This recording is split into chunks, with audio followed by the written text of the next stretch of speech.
Welcome to EdgyDtv. I'm your host, Edgy D. Now here in current year, a simple man and woman relationship will no longer do. There's all sorts of new types of relationships and families other than just the classic nuclear family. There's single mothers, half mothers, creepy elite pedophile cults, and kids identifying as adults because their parents won't. The sexual marketplace has opened up, and stocks for welfare and divorce have skyrocketed. With all this free choice, 80% of women are vying for the top 10% of guys. Are we turning back to prehistoric times when for every 17 females, only one male reproduced? Today we'll be checking out a video about polyamory and alternative family structures, and we'll be opening up the discussion to one of our resident experts in various fields, Dr. Christian Whiteman, with a PhD in Christian theology, evolutionary biology, and an honors in penis measurement anthropological research. This video is titled, I'm Dating 4 Guys and Now I'm Pregnant, part of the Love Don't Judge series on Barcroft TV, a network responsible for some of Edgy D's most memorable moments. Now let's get into some judging. This is Tori. She fell in love with Travis and Ethan and Mark and Chris. So here we have it. Tori has 4 boyfriends. Travis, Ethan, Mark, and Chris. This is modern romance. I have so many questions. Do they all hit it at once? Who's the father? And how many extra chromosomes is that kid going to have? The relationship could best be described by having Tori as the hub and all of us are spokes on a giant wheel. Oh, so they do hit it all at the same time. But instead of like the typical Eiffel Tower threesome, they take the form of a wheel. And they each grab a fold and roll around in a Tasmanian devil cartoon fight cloud. That was a close one. How will this poly relationship cope with a further addition to the family? And so who's the father of the baby?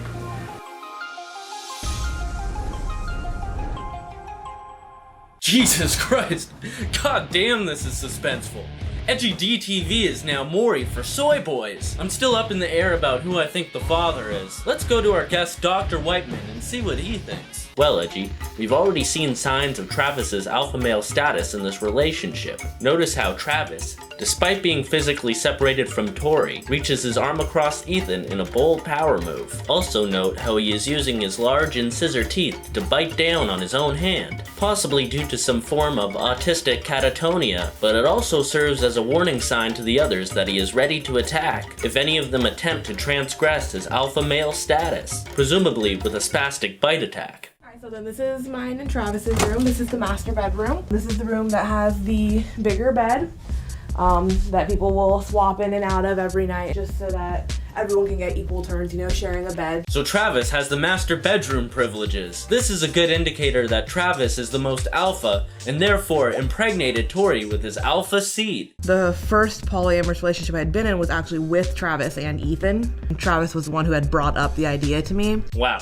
So Travis says he brought up the idea to Tori. Considering she now gets the romances of 4 strapping young lads, I would have figured that she brought this up. He must have a big old autistic dick to be that comfortable with sharing his woman with other men. Edgy, this could be a strategic move made by Travis to sustain his relationship with Tori when he realized that she could have however many beta male neats she wants from the local GameStop. Or alternatively, he may be displaying sociopathic traits of a high status individual by opening up the relationship in order to cuckold the other beta males in the relationship. Perhaps Travis is an emotional pimp of sorts with psychopathic tendencies. I think it's too early to tell as of yet. Wow. Thanks, Dr. Whiteman. I never thought of it that way. And the next one would be Mark. We met in high school.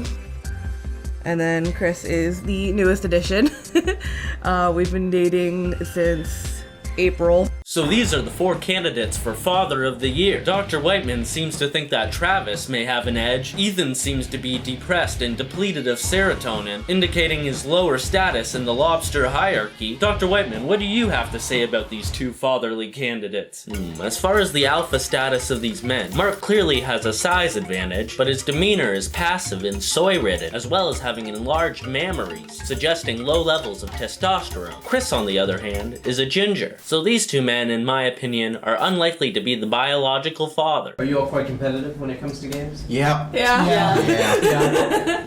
We have to try not to be. It seems like they're engaged in psychological combat via board games. Maybe this will shed some light on which one of these studs is the supreme alpha. So is there any one person that tends to win when you play games? Definitely Chris. Listen, it's not my fault. So this is an interesting development. They are all in agreement that Chris is the most proficient at board games, and he humbly accepts this praise. I figured since he is ginger, that getting kicked his whole life would have weakened his temperament, but it seems like gingers have found methods to adapt to their environment in recent years. Also, I rarely play this game to win. I generally just like sowing chaos. Travis was not gonna let Chris get away with his alpha male peacocking over his competence at board games. Travis is proving to be quite the devious miscreant. I generally just like sowing chaos. I think our earlier intuition of Travis being a masochistic mastermind is gaining a little more legitimacy now. Yes. It seems as though Travis may be using board games as an impetus to sow discord among his rival mates, a common divide and conquer tactic used throughout history in order to gain the spoils of war. They're all more than welcome to have another partner, but as of currently, no. Honestly, I would love it if somebody found a second partner. Dividing time between all 5 people and making sure everyone feels included is kind of difficult. This might be because you're spoiling these boys. Maybe if Tori would ration out playtime with the boys a little better, they wouldn't be so needy. Maybe she should withhold her giant milkers from Ethan until he stops sulking. Or perhaps Mark doesn't get any more flappy time until he does at least minimal grooming on his face. Well, you see, Edgy, I think this may be a case of this female specimen starting an incel adoption program, enabling these mouth-breathing ne'er-do-wells to marinate in their antisocial consumerist paradise, absolving the urge to improve their lives, while she relishes in their male attention. And meanwhile, everyone in this household has lost all their olfactory senses. Thank you, Dr. Whiteman. Very clinical analysis. How often do you experience jealousy in the relationship? Regretfully, a lot of the time. But thankfully, there are a couple of healthy ways to deal with it. Primarily just talking to each other. Wow, so Ethan is clearly not enjoying the nature of this relationship. He says that communication is the key to surviving these unfortunate circumstances. Dr. Whiteman, what do you think about the efficacy of communication in the context of a polyamorous relationship? Are we as humans intrinsically inclined to share intimate partners with each other? Thank you for that presentation, Dr. Whiteman. We have a tendency to talk around the moment of, hey, I need some time with Tori, rather than actually saying it outright. Yeah. But introvert, extrovert, introvert. Yeah.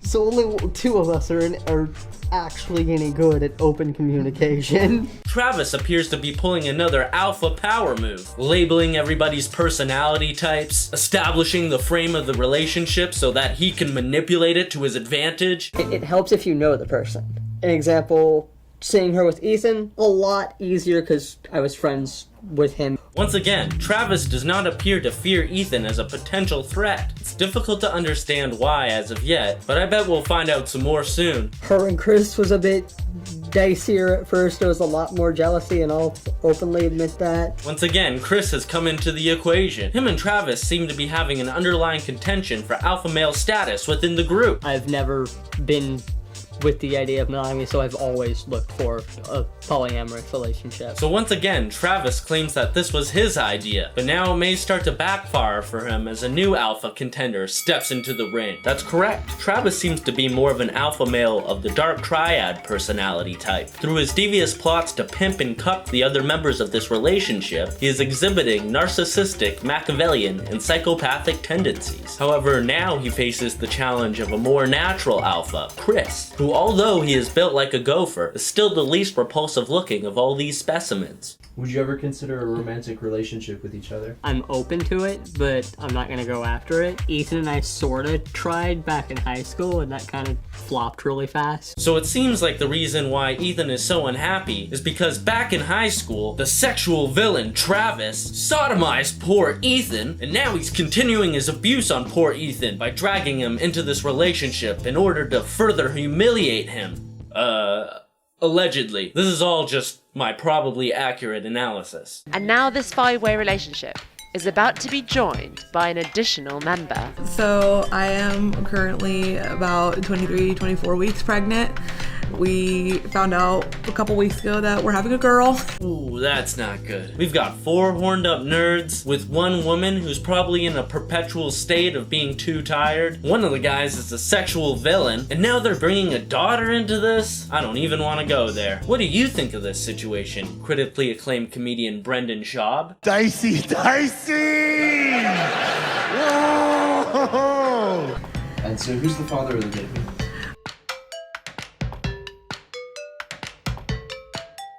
Oh boy, this is suspenseful. I bet $1,000 on Travis being the father. Let's hear these results. Travis, you are not!